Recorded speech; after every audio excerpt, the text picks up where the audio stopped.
Let me break down what's going on with BRICS and why it matters for the US dollar. In October 2025, the BRICS countries launched something called BRICS Pay at their summit in Rio de Janeiro.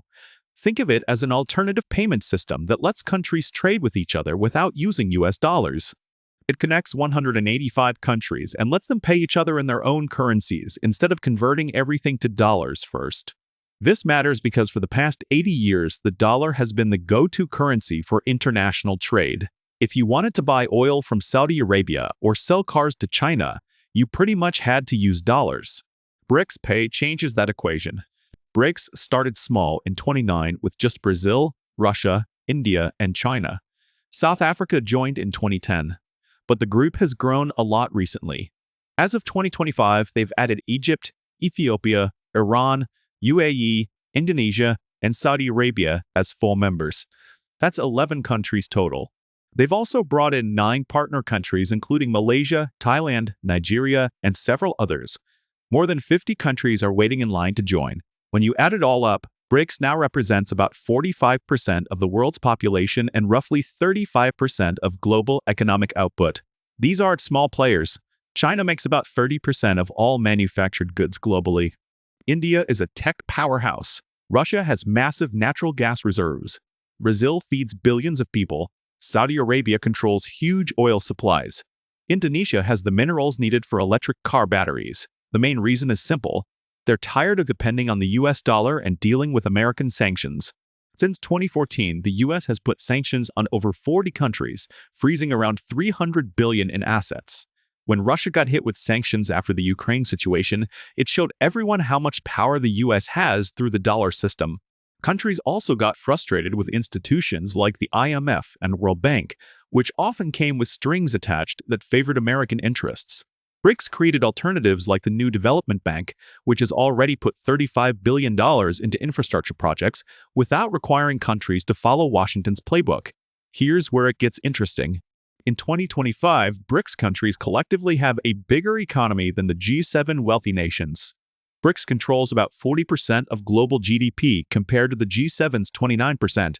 That's a major shift from just a decade ago. Trade between BRICS countries hit $500 billion in 2024, and nearly half of that is now settled in local currencies instead of dollars. That number has jumped 22% in just 1 year. Russia and China now do 95% of their trade in rubles and yuan. Saudi Arabia started selling oil to China in yuan this year, accounting for about 20% of those exports. The Chinese yuan is gaining ground fast. It now handles about 3.17% of global payments, up from under 1% just 5 years ago. That might sound small, but it's growing quickly and is now the 5th most used currency worldwide. BRICS Pay uses blockchain technology to connect different countries' payment systems. It launched with 4,800 financial institutions across 185 countries. In its first month of operation in November 2025, it processed about $50 billion in transactions. The system is cheaper and faster than traditional methods.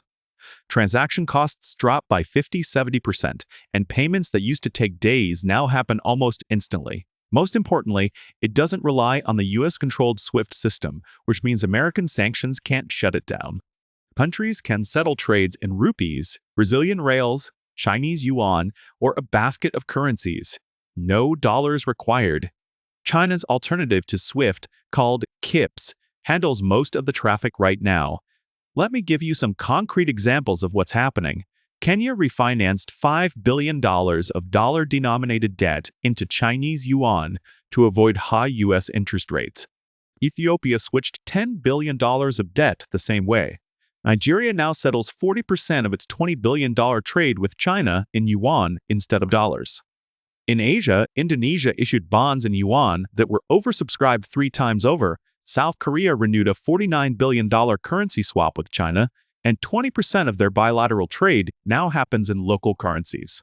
Brazil requires 30% of its soybean exports to China to be paid in yuan. The UAE started paying for oil in yuan instead of dollars for about 10% of transactions. Even countries like Pakistan and Venezuela are increasingly using yuan for their trade deals. Africa got a major boost when China eliminated all tariffs on goods from 53 African countries in July 2025. opening up $100 billion in trade that doesn't need to touch dollars. The dollar isn't going to disappear, but its dominance is clearly shrinking. Right now, the dollar makes up about 57% of global currency reserves. That's down from much higher levels in previous decades, and the decline is speeding up. Experts predict that by 2040, the yuan could account for 10–15% of global reserves. The dollar will still be important, but it'll be one currency among several major players, rather than the undisputed king. For the United States, this shift has real consequences. The dollar's dominance lets America borrow money cheaply and gives it enormous power through sanctions. As that fades, borrowing costs will go up, imports will become more expensive, and sanctions will be less effective. For Americans, this could mean higher prices on everything from electronics to clothing. The U.S. government will have to pay more interest on its debt, which could mean less money for other priorities or higher taxes. What we're witnessing is a fundamental shift in how the global economy works. That system is now changing, not overnight, but steadily and irreversibly. BRICS countries aren't necessarily trying to destroy the dollar.